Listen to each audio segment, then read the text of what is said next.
Kalau Tuhan pun tak mau membantuku, iblis pun akan kucari. Tapi kalau nyokap gue lo serang, gue gigit lo semua. Potong leher gue, kalau nggak gue tebas di sana.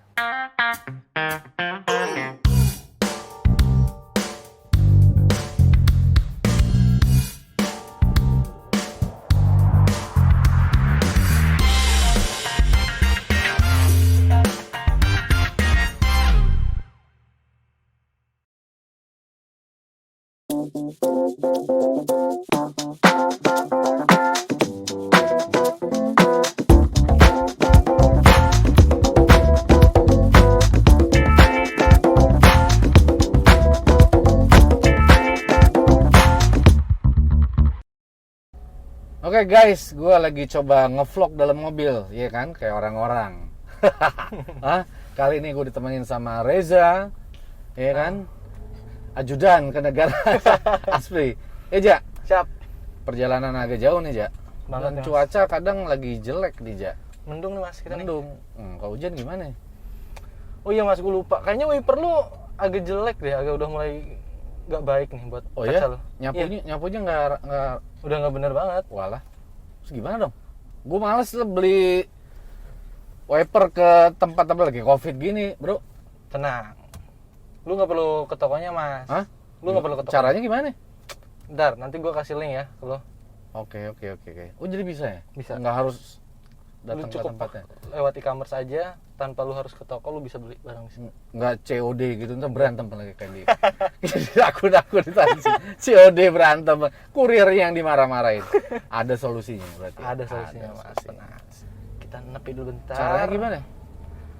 Nanti gue kasih linknya, nanti lu tinggal milih aja di situ, semuanya ada di situ. Oke, boleh. Gue share dulu linknya. Boleh. Penting ini, penting. Keamanan juga, kita nggak boleh megang HP sampai itu. Yes. Oh ini nih, Iya dong. Bosch ini ya? Bosch, namanya Bosch. Bosch. Ini macam-macam ya, ada wiper, ada banyak ini. Di situ lu mau milih apa aja tuh buat peralatan aksesoris mobil lu tuh banyak Ada banget. busi, Filter, klakson, klakson. semuanya ada di situ mas. Gue coba klik ya, gue beli nanti sampai kantor pas kita ngevlog jangan-jangan nyampe. Boleh. Nanti gue yang Oke. pasangin deh mas. Siap.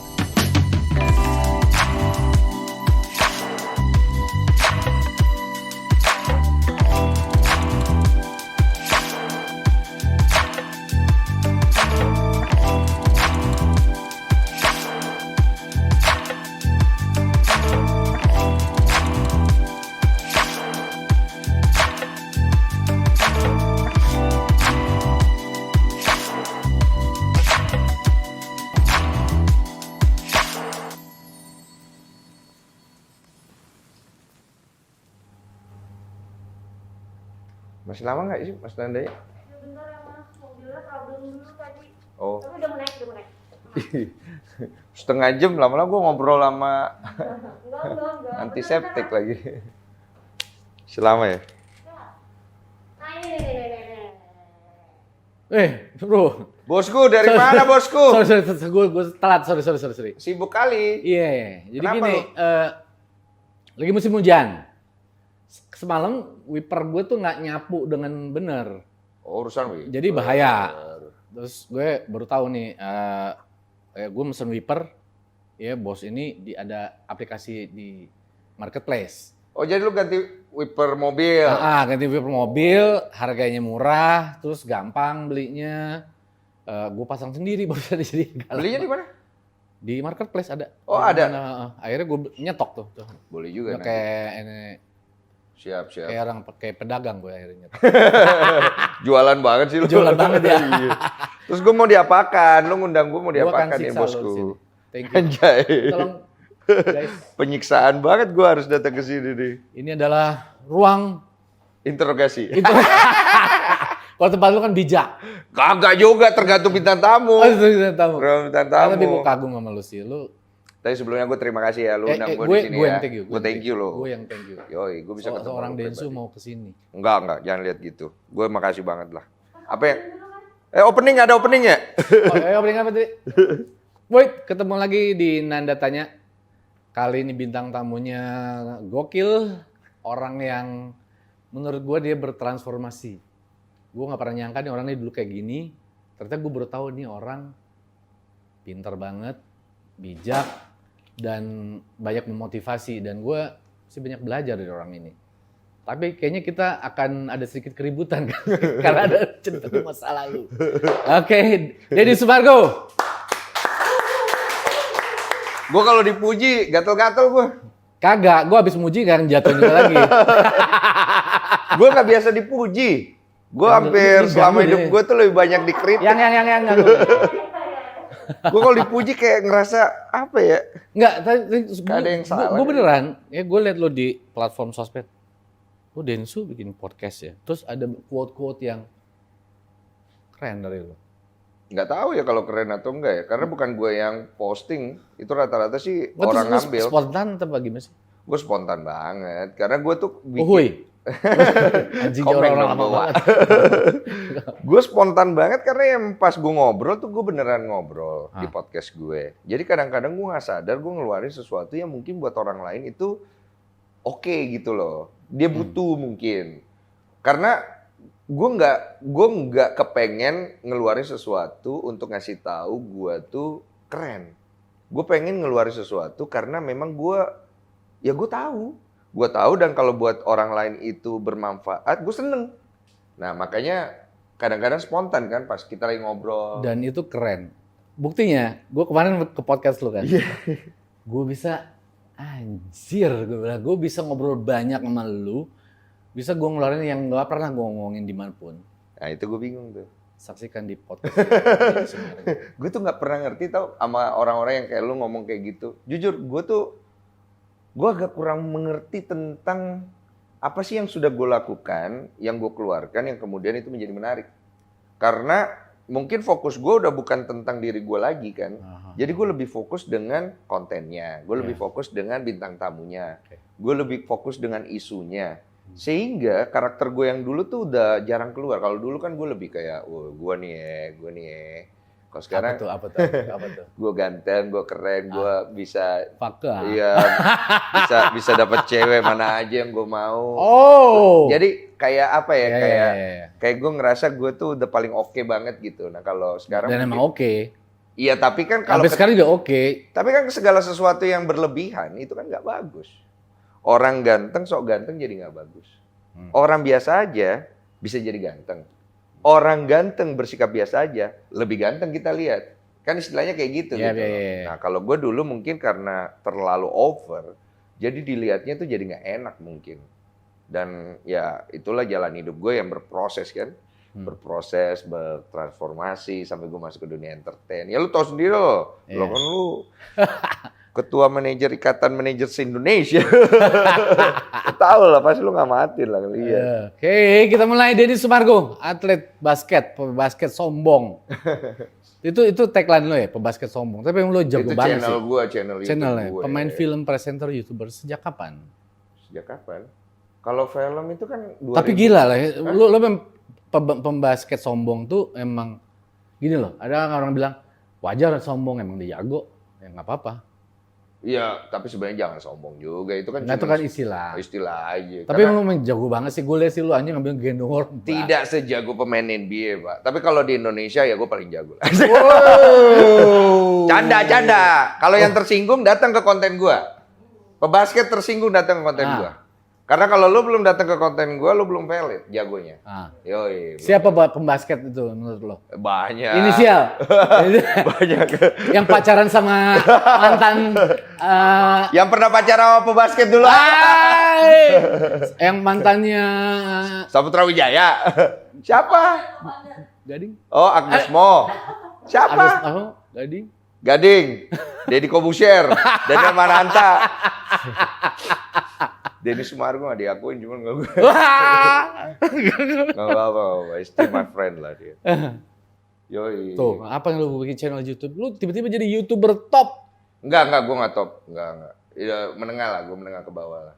Apaan? Gua bikin Bagus-bagus dua semua, channel. men. Lumayan, brother. Gue bikin pertama awalnya channel pebasket sombong. Terus baru tuh curhat bang. Gue nggak tahu lagi apa yang mau gue bikin. But overall, ini semua emang jiwa gue banget yang gue kembangkan dalam sebuah konten. Karena waktu pertama kali gue bikin konten, gue sama bodohnya dengan orang lain yang bikin konten selama setahun. Oh, ya. jadi lu belum paham banget sebenarnya? Nggak paham gue, brother. Gue sama bodohnya seperti orang lain yang gue bikin konten selama setahun gak ada yang nonton lah ibaratnya gitu loh. Oke. Sedangkan gue berpikir kalau kita punya status sebagai seorang public figure atau dikenal orang akan lebih mudah kan? Iya. Emang. Tapi ternyata bermain di YouTube itu berbeda. Ada algoritma sendiri yang harus kita pelajarin. Dan untungnya salah satu channel gue yang pebasket sombong itu akhirnya bisa jalan setelah setahun kemudian. Setelah setahun ya? Iya, kalau ditanya Oke. capek, ditanya keluar uang banyak, keluar. Ditanya untung enggak. Untung enggak? Enggak untung. Masa gimana mau untung AdSense $100 lu untung. Makanya gue nggak pernah percaya Atta Halilintar AdSense sampai miliar-miliar. Maaf ya. Iya. Iya juga. Kecuali kalau dikasih lihat ke gue ya. Terus juga banyak yang bilang, siapa yang pernah subscribe ini, perasaan gue nggak subscribe. Tapi yang subscribe kayak se-Indonesia lebih. Iya, bukan masalah siapa yang Se-Asia. subscribe. Lu mau subscribe 20 juta orang, kalau yang nonton cuma 100.000, AdSense-nya dilihat dari yang nonton, bukan subscribernya. Subscribernya itu hanya semacam materi buat lo ke klien. Oke. Kalau lu punya subscriber, artinya pelanggan yang nonton dari pelanggan lu 20 juta, nggak nyampe 10% itu. Yang benar. Kalau 10% aja udah bagus banget. Karena banyak artis yang nanya gitu ya sama gue. Dari masa pandemi apa ya, gue bikin aja ya YouTube channel biar bisa jadi cuan ya. Iya, nah kalau gue dulu awalnya gue bukan buat cari cuan. Karena gue bikin konten ini hanya untuk meningkatkan produktivitas gue di masa kala pandemik awal. Covid yang kita kena di awal tuh tahun kemarin ya kalau nggak salah ya, di bulan 4. Gue banyak nganggur juga, hampir 2 bulan nggak ngapa-ngapain juga. Iya kan, sedangkan sebagai talent kan kita hidup bergantung dari callingan ya. Callingan. Sedangkan callingan yang lain untuk produksi lagi turun semuanya, tutup semuanya, nggak bisa produksi kan. Film, gue main film nggak bisa produksi film. TV? TV gue nggak tahu laku. Udah kalau udah diundang TV, pembayaran honor TV juga kan? Iya, kalau lama diundang biasanya. TV sebagai bintang tamu, ya, ini kita buka-bukaan aja jujur karena YouTube ya. Kita diundang TV sebagai bintang tamu, lu mau diundang 30 TV, anggaplah udah dibayar 4 juta, lu dapat 120 juta. 30 kali lu diundang, iya dalam 1 bulan. Habis itu basi, orang ngelihat. Terus pembayaran honor TV-nya cepat nggak? Tergantung TV-nya mana. Ya mau gue sebut nih. Ya, tergantung TV-nya mana. Tapi rata-rata semua TV kan 3 bulan. 3 bulan. 3 bulan. Tuh banyak orang nggak tahu. Rata-rata 3 Pikirnya bulan. artis banyak di TV itu duitnya banyak, ya kan? Dan TV pun sendiri kan juga masih banyak ngutang sama beberapa vendor. Iya kan? Tapi gue nggak bilang mereka nggak bayar ya. Tapi kan secara sistemnya emang begitu. Jadi sebagai talent itu kalau kadang-kadang orang ngelihat ya, oh public figure itu keren ya. Enggak juga. Ada yang beneran kaya, ada yang bohong-bohongan. Maaf ya. Iya, apalagi Gitu. pandemi. Gue banyak denger teman-teman artis udah jual-jual alat musik, udah jual-jual mobil, rumah. Semua. Kalau bisa harga diri dijual juga. Iya mau gimana? BO. Butuh order. Iya. BU udah bukan BU sekarang ya, BO ya. BO. Butuh orderan. Ya tapi memang kondisinya begitu, Pak. Jadi emang ini ada satu perubahan yang menurut gua impact-nya sampai kemana-mana, termasuk dunia entertain itu keras banget. TV, platform, vendor semuanya kena impact gitu. Mungkin vendor-vendor yang gratisan ini yang naik. YouTube naik. V Entertainment ya kan. Amin ya kan. Amin. What next? Oh. Apa nih? Komen nggak bisa soalnya ada hal yang... Lo yang baca. Ini chat Mas Densu ke Lambetura. Dia kan waktu hangat-hangatnya waktu itu tuh Mas. Iya. Kok lo tahu nih chat ini dari mana yang? Anjing bahasa gue ya. Ada beritanya di Google. Oh di Google? Ini, iya, di Google? Ini.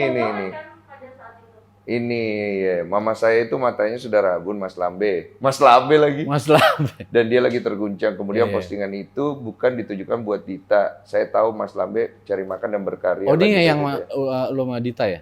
ya, ini lagi sama Dita nih. Ini naik, lo mengalami apa? Jadi ceritanya gini, masalah gua sama Lambetura itu ceritanya pada saat 2012 gua kena kasus dituduh menghamili perempuan yang Itu namanya kan Nike tuduhan Fermi. ya, tuduhan. Betul. tuduhan itu langsung diklaim, dijudge sama orang bahwa itu adalah sebuah kebenaran. Oke, tapi media semua naikin juga kan? Semua media naikin. Lambe Sosial itu belum media ada. juga. Lambe itu belum ada kalau gue nggak salah waktu itu. Lambe itu belum ada. 2012 tuh, gue nggak tahu 2014 Lambe itu baru nongol. Jadi di 2012 semua media merangkum berita gue menjadi sebuah komoditi jualan di Yahoo. Itu gue number one. Gue number one di semua media selama 1 bulan. Yang namanya Nikita Mizarni apa semua belum ada itu. Gue number one dengan isu negatif se-Indonesia. Seorang laki-laki menghamili seorang wanita nggak tanggung jawab. Seorang atlet, seorang yang dikenal sportif, seorang yang dikenal anak baik dan segala macam. Dipertanyakan. Nah kemudian itu bergulir terus karena itu tidak selesai. Karena orang mempertanyakan tes DNA-nya untuk membuktikannya, kenapa nggak dilakukan. Iya. Sedangkan gue tidak bisa membela diri. Kenapa? Posisinya laki-laki berhadapan dengan perempuan. Lu udah kalah 1 poin, bro. Yes. Pasti orang lebih percaya sama Pasti perempuan orang sebagai akan korban. lebih percaya. Pasti orang akan Cowok percaya. ganteng, lu artis terkenal, pasti fake lah. Iya. Di mata orang, ya kan? Sekarang kayak siapa kasusnya? Siapa namanya? Si broadcaster Siapa? R. Gofar. Kayak sekarang kasusnya Gofar. Oh iya, Gofar. Gofar kan? Pelecehan. Pelecehan. Dugaan. Betul. Kita nggak ngomong siapa benar siapa salah ya. Iya. Tapi secara Persepsi, image. Gofar udah kalah 1 poin. Iya. Karena dia berhadapan dengan sama wanita. Ngerti kan? Kalau Gofar tidak menyelesaikan hal ini, Udah gitu gayanya kan memang dia Betul. kan kayak bad boy gitu kan. Seolah-olah. orang ketika melihat bad boy melakukan ada gosip di sini yang buruk, orang percaya. Kalau yang namanya Rizky Aditya, ini gue ngomong nih, Inisialnya ya Rizky. iya, gue langsung aja, maaf ya, gue Iya. bukan nggak suka sama Rizky, enggak. Orang ini baik loh, pencitraannya nggak ada yang buruk loh. Boleh setuju nggak? Iya. Kena kasus, Kena. biasa aja. Beda, cara ngelihatnya orang beda, ngerti kan? Karena image di Indonesia itu begitu penting membungkus seseorang. Makanya banyaknya dari kita artis penyembah image. Dan gue berusaha selama 6 tahun mendiamkan itu. Karena gue berpikir, ya orang juga akan lupa. Biarlah orang melihat gue hina. Yang penting gue bisa menyelesaikannya secara personal. Dan gue cari terus untuk menyelesaikannya secara personal. Karena gue kasihan sama mentality anaknya nanti. Kenapa? Karena gue adalah anak broken home. Gue punya ibu, tidak punya bapak. Ketika gue tumbuh, gue menjalani kehidupan anak itu. Sehingga gue bisa mengerti suatu hari nanti anak ini akan berhadapan dengan dunia. Di mana dia akan melihat semua berita itu dan akan mengetahui itu semua. Bagaimana pertanggungjawaban kita orang yang duluan, orang yang lebih tua. Makanya gue ngomong di ending tes DNA gue ke wartawan. Kalau anak ini butuh gue suatu hari nanti datang ke rumah saya. Saya akan buka pintu. Dia mau cari bapaknya, boleh. Dia mau minta bantuan gue untuk itu, boleh. Gue akan coba bantu sebisa gue. Dia butuh bimbingan, silakan. Apapun itu akan saya bukakan pintu. Karena anak ini sudah terkait secara sosial bersama dengan saya. Ngerti gak maksud gue? Orang ngelihat, ngapain lu harus kayak gitu, Den? Gue bilang gini, kalau pencitraan itu perlu, yes gue perlu. Tapi kalau berbicara tentang hati, gue lebih mendahulukan itu. Hasil tes DNA-nya? Ya terbukti bukan gue yang... Bukan lu kan? Bukan gue yang melakukan. Iya. Bukan gue yang melakukan. Nah, itu harus kita tegaskan ya Iya, kan? Harus kita tegaskan. Bukan gue yang melakukan. Kan? Gitu kan? Sehingga akhirnya banyak... Tapi lu mikirin anak itu segitunya? Iya bro, karena gini bro. Selain gue perlu pencitraan. Lu ngerti gak maksudnya? Enggak. Iya, gue perlu pencitraan dong. Gue perlu lah, pencitraan. Lo baik. Enggak, lu jangan lihat kayak gitu. Gue perlu pencitraan. Tapi gue juga perlu tetap menjadi diri gue seutuhnya seorang manusia yang punya empati. Lu ngerti gak maksud gue? Kalau pencitraan gue lebih dominan daripada empati gue buang pencitraan gue. Itu karakter gue. Karena pencitraan gue tidak membuat gue menjadi diri gue sendiri untuk gue menghadapi diri gue di akhirat. Itu karakter gue. Wow. Makanya agak sulit orang untuk bisa mencerna pemikiran gue. Karena sulit untuk menjadi orang kayak begitu. Lu harus melepaskan semua keakuan yang ada dalam diri lu dulu. Ketika orang-orang yang, kita ambil contoh ya, maaf ya, gue ambil nama lah ya. Maaf ya. Si A nih misalnya. Dia dengan mudahnya masuk ke dunia entertain, dengan mudahnya terpilih pada saat casting, dengan mudahnya memainkan dan diberikan kesempatan untuk film-film besar. Ya, gue blacklist. What? Selama 3 tahun gue coba untuk casting, berat banget brother. Gue sampai bilang sama manajer gue yang sekarang yang waktu itu masih asisten gue bikin kopi. Gue bilang, bertahan di sini Aditya. Gue bilang, kalau gue cuman bisa dapat uang segini, gue akan kasih lu lebih. Tapi lu bertahan di sini. One day gue akan angkat piala aktor terbaik itu. And I will prove to the world. Mereka boleh berusaha jatuhin gue. Tapi gue akan berdiri dengan kaki gue. Dan saat itu lu percaya gak? Gue gak percaya Tuhan. Saat itu Saking lu kecewanya. saking gue kecewanya. Gue berdiri dengan kaki gue sendiri. Sampai gue ngomong, kalau Tuhan pun tak mau membantuku, iblis pun akan kucari untuk kusembah. Gue harus maju ke sana. Gue harus kasih tahu kalau dunia ini bukan hanya masalah kita itu punya uang, punya popularitas, tapi lu harus punya fighting spirit. Sampai senekat itu gue. Yeah. Tapi in the end of the day, apa yang gue lakukan tidak sepenuhnya benar kan? Yes. Gitu kan, tidak sepenuhnya benar. Tapi gue berproses gitu loh. Makanya gue sempat cerita di Deddy Corbuzier panjang lebar. Dan gue bercerita ke lu, gue sangat kecewa dengan Lambe Tura saat itu. Awalnya gue diemin, waktu dia masih up tentang Fernie, gue diemin, gue terima terus. Sampai akhirnya ketika gue bisa buktikan tes DNA itu gue tidak melakukan, Lambe Tura masih framing Fernie dengan positioning yang benar, itu gue masih diemin. Kemudian masuk ke gue gagal nikah dengan Dita Sudarjo. Mama gue diangkat. Ketika itu di framing semua orang ngebully mama gue, di situ gue speak up. Gue bilang mohon maaf. Kalau gue terima karena gue anjing. Tapi kalau nyokap gue lo serang, gue gigit lo semua. Makanya gue kirim pesan ke Lambe Tura. Awalnya gue halus. Tapi gue ngomong sama diri gue, kan gue udah cerita sama lo. Maaf nih, gue jujur. Kalau Lambe Tura dengan sikap baik gue tidak bisa kooperatif, gue perang. Waktu itu kan gue akhirnya pilih cara berikutnya hubungin Mas Nanda kan. Yeah. Dan gue dibantu banget sama lu dan gue terima kasih banget. Karena sebenarnya jujur gue gak mau perang. Gue gak mau perang Mas Nanda. Untungnya Mas Nanda waktu itu bantu gue, ini jujur loh. Kalau Mas Nanda gak bantu gue waktu itu, Lambe Tura tidak take down. Ya, dan gue gak minta klarifikasi. Lambe Tura mau kasih gue kesempatan klarifikasi, gue gak perlu. Gue bilang take down karena itu tidak benar. Itu menyerang ke nyokap tidak pas, gue bilang. Kalau gue diserang is okay, karena gue public figure-nya, gue bilang take down. Yeah. If you not take down, gue udah bilang sama semua tim gue saat itu, gue cari Lambe Tura. Potong leher gue, kalau nggak gue tebas di sana. Maaf ya, gue akan melakukan pelanggaran hukum and I will fight darah untuk darah. Yeah. Kenapa? Karena darah gue udah mendidih. Gue selama 6 tahun dihantui dengan bayangan hidup gue udah bukan mikirin diri gue sebagai orang yang dihina. Enggak, gue mikirin nyokap gue selama 6 tahun yang dari kecil berusaha untuk gak jual diri, berusaha untuk cari duit, bikin kue, subuh-subuh, kerja pagi-pagi di salon, dihina sama orang, supaya anaknya bisa jadi orang. Dia ngajarin gue martabat, kehormatan, values, bukan uang. Gue hancurin bro. Gue hancurin semua itu. Semua legasinya nyokap tuh gue hancurin dengan kasus ini. Terus gue mau kasih apa buat nyokap gue? Nyokap gue gak peduli uang. Dia gak peduli karena dia bekas anak orang kaya yang dia tahu kaya itu apa. Kemudian dia dibuang dari keluarganya dan dia tahu miskin itu apa. Karena dia ketika melahirkan gue di rumah sakit dia gak bisa bayar. Rumah sakit itu dia harus keluar di hari ketiganya dia cari uang untuk tebus gue. Dan itu pun dia gak bisa bawa gue. Karena tempat bekerja dia gak bisa bawa anak, dia taruh gue di panti asuhan.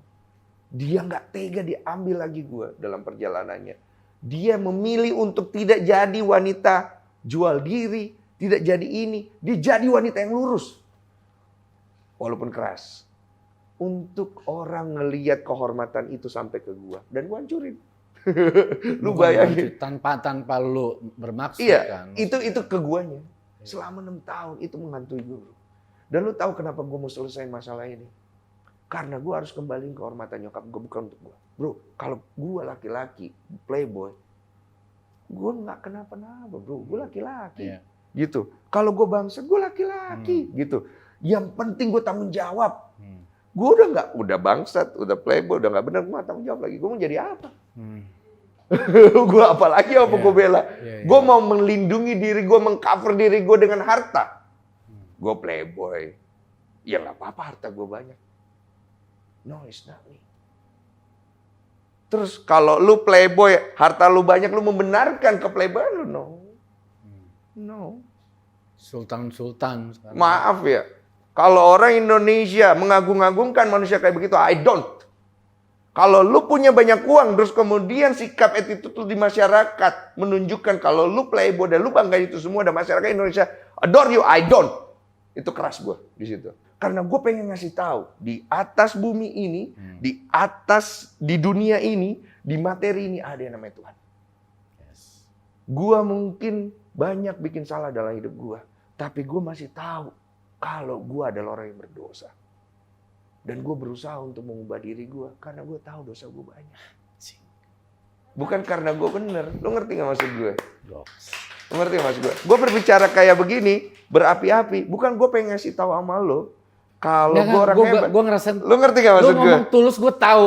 Iya. Men, Tapi inilah nyambung. suara hati gue. Makanya gue anjing. Suara hati gue, bro. Dia kaya, ambil bagaimana cara dia kaya. Dia sukses, ambil cara dia sukses. Dia hidupnya penuh dengan motivasi, ambil. Tapi jangan worship the person. Kenapa? Karena orang itu juga punya kesalahan. Don't worship me, karena gue juga punya kekurangan. Cuma bedanya mungkin gue lebih berani aja menyatakan kekurangan gue. Sedangkan orang lain mungkin belum siap untuk menyatakan itu. Itu sih yang gue salut sih. Lu berani bongkar kesalahan, kekurangan lu. Karena lu bisa sosok yang kayak menurut gue Densu gitu. ya mungkin ya bro ya. Karena sekarang ketika gue mengalami perjalanan hidup gue yang gue cerita di beberapa tempat, termasuk ketika gue mati suri di gunung, gue banyak belajar melihat diri gue. Ternyata diri gue itu Mati suri di gunung. iya, gue pernah cerita kan di Gunung Kerinci, gue ngalamin pendakian, gue daki dengan stresnya gue. Kenapa? Waktu itu sebenarnya triggernya itu gagal nikah, Pak. Bukan yang sama Dita ini, bukan. Jadi gue udah gagal nikah tuh kayaknya 3 kali. Gagal nikah terus lu lari ke gunung. Jadi ceritanya itu gue gagal nikah. Wanita ini adalah wanita yang mengubah hidup gue. Ini gue cerita, biar jadi pandangan orang. Gue ketemu satu wanita. Gue ini selama hidup gue nakal kok. Gue ketemu satu wanita dan gue berubah. Karena dia. Oke? Karena dia gue berubah. Wanita ini berarti ini spesial ya. rajin beribadah. Oke. Tipe gue banget secara physically. And inner beauty-nya gue banget. Gue suka banget. I adore this woman. Oke? I adore this woman. So, keluarganya pun a very good family.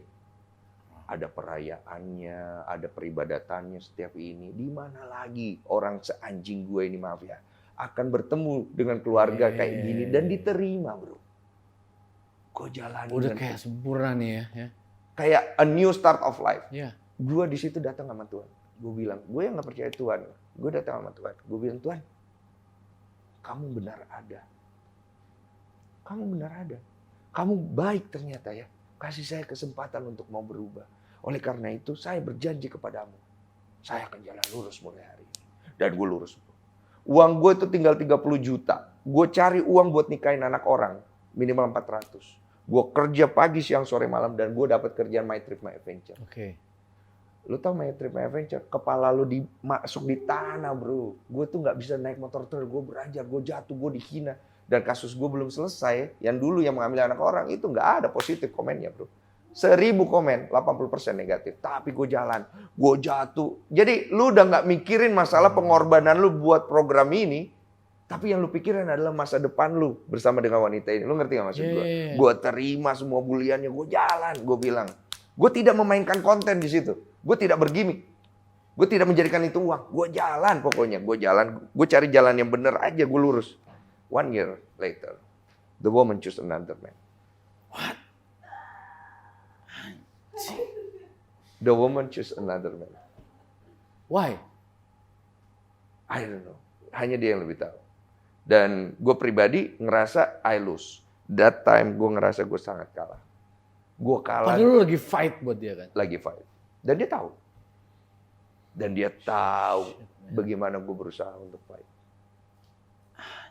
Lu patah lagi untuk yang kesekian kalinya. Man. Itu patah banget. Gue samperin wanitanya. Ini gue tell you the truth. Gue samperin ke wanita ke rumahnya. Gue tanya, what happened? Ada bagian dari diri gue yang salah. Yang mungkin gue bisa perbaiki. I begging her. Denny Sumargo begging a woman. Itu berarti udah titik terendah dari hidup gue. yang gue kasih buat dia. I begging her. Dan dia bilang, sorry, I cannot. Gue pergi ke rumahnya, laki-lakinya ada di situ.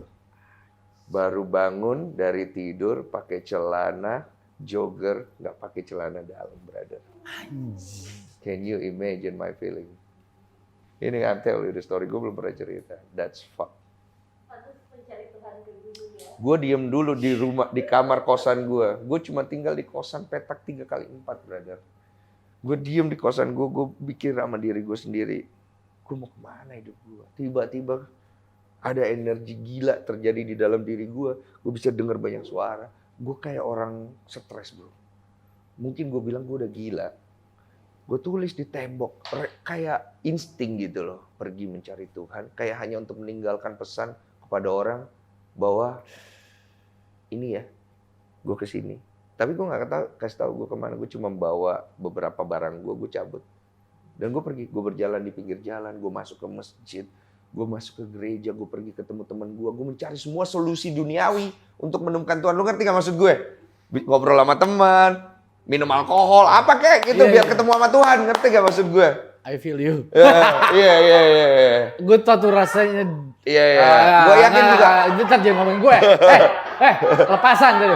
Nanti tempat gue ya. Laki-laki kalau main perasaan, hancurnya lebih parah deh cewek. Tahu nggak kenapa? Nature.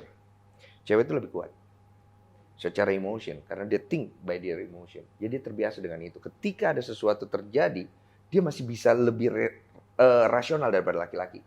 Kalau berbicara main hati. Tapi cowok rata-rata jarang main hati. Itu bangsatnya cowok.